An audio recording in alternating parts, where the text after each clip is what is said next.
All right, this is a digital video detail for customer Tucker, Lowe's 727 out of Tullahoma. A couple things to show you first. Let's do a pan of the room. Here on the left, we've got the window in the drawing. We've got the cabinets as they exist, which is a peninsula with a sink in it. Some of this is masked with poly, as you can see, but you'll be able to see on my drawing what the pertinent lengths are. Basically, cabinets ran along this wall with the cooktop. I give you the center line of the cooktop. One thing to notice here on this, they're wanting to do a designer hood or some type of ducted hood. If you take a look, the hood was actually ducted out the side of the house. So the center line I'm giving you from the corner of the room to the center of this is a must on your design. It has to center on that opening, that penetration that goes into the outside wall.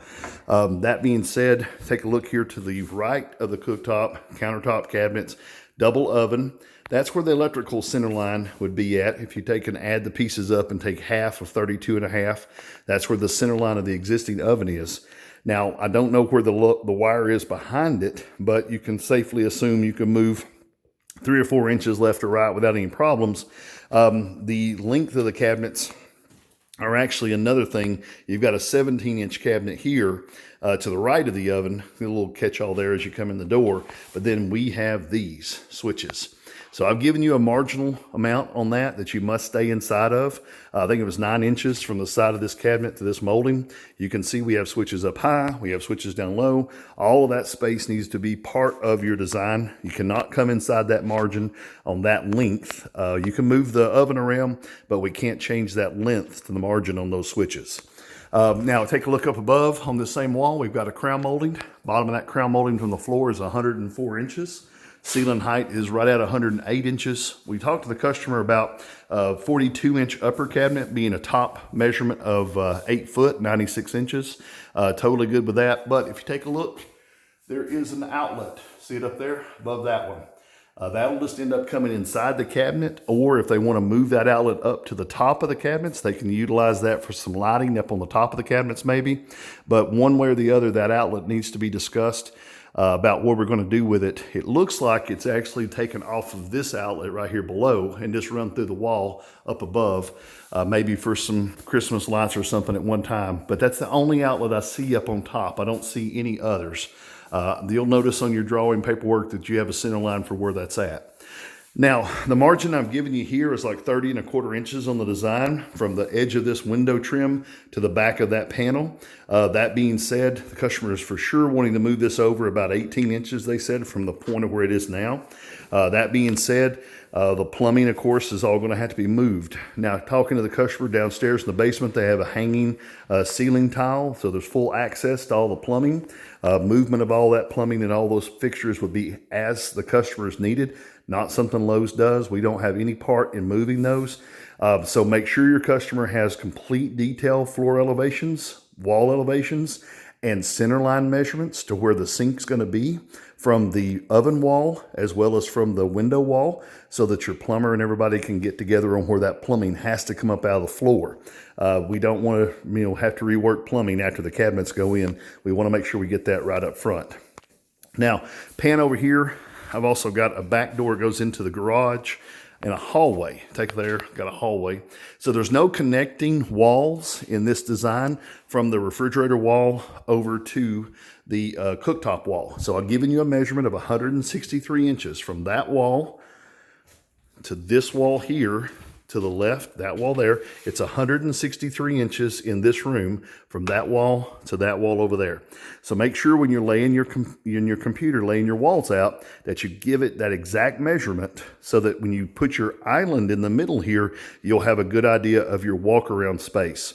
Now on this wall here, if you notice, there is an offset in the wall. The wall is turned outside corner. I think that was 83.75 inches to the outside edge of that. Make sure we do not come all the way to the end of that wall. Right now, they're about 7 inches, I think it was, off the end of that. So make sure we stay back. You're going to crowd this hallway if you come too close to the end. The other thing is this door opening. If you take a look, the closer that you bring that to the end of that wall, the closer that door can hit something. So we want to make sure that we keep that margin pretty much the way it is now, so we have plenty of egress in and out of the kitchen. Now take a look at the offset that I'm telling you about there. That offset is 7 inches deep, front to back, 7 inches. and then your wall turns at 90 and runs down past the laundry room. This is the laundry room door that's in the drawing.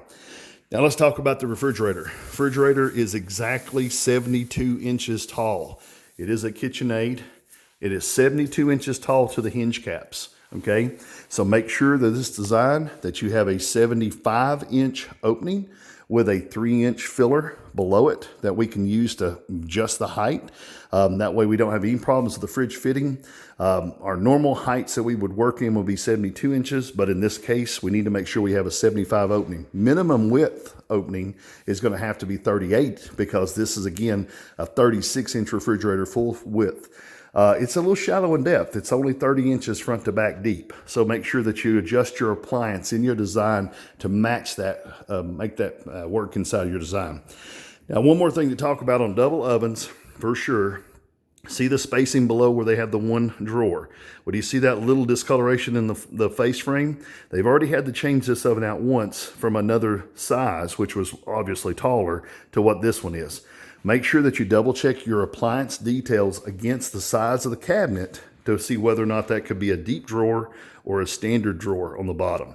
Also make sure the height is at the recommended use. Now this is actually a microwave and an oven combo, and what they had before probably was a double oven was the difference in the height.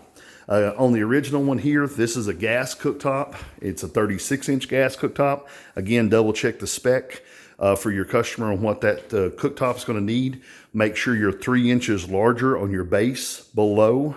So like if you're a 36-inch cooktop, 39 sink base, make sure we're there. Same thing on your sink. Make sure on the double sink, single sink, what type of sink, apron sink. Make sure all those are part of your design criteria before you actually go forward with the order on the cabinets. All right, we got one more place to look at, which is in here in the bar area. Bar area has actually been cordoned off, but I'm going to give you a little sneak peek inside. You've actually got a tiled in area with an under cabinet ice maker. That's a sink base 18, a 15-inch ice maker, and a drawer base 15 with a filler on the right-hand side. Again, standard overlay is what was here. They've just put some fillers and some wider pieces. Take a look right there. You've actually got a ledge. So the back measurement of this opening is 3 inches wider than the front measurement between the two sides. Let me show you over here again. You've got a ledge. It's inside of the wall. So I've given you two measurements. One measurement is from here, which is the outside measurement. That's from here to the right. The other measurement would be back behind, which is the back measurement. There's 3 inches longer than the front measurement is. One more thing, this is exactly 24 inches from the front edge of this to the back wall. What they've done here is they've actually made these cabinets 23 inches deep, when the ice maker is only 21, so that's plenty of room. But they made these 23 inches deep and made the countertop 24 to not come out past the front edge of the wall. Make sure we do the same thing when we design this, lay this out. The placement height of the upper cabinets in the bar at this one is around 18 inches as a straightaway. Talk to your customer and see if they want to have a taller cabinet, higher space. If this is going to be a bar, they may want wine glass or stemware holders for the bottoms of the cabinets. They may want the cabinets to have a cross in them for putting wine bottles or something. Talk to the customer about what they want to do with this area.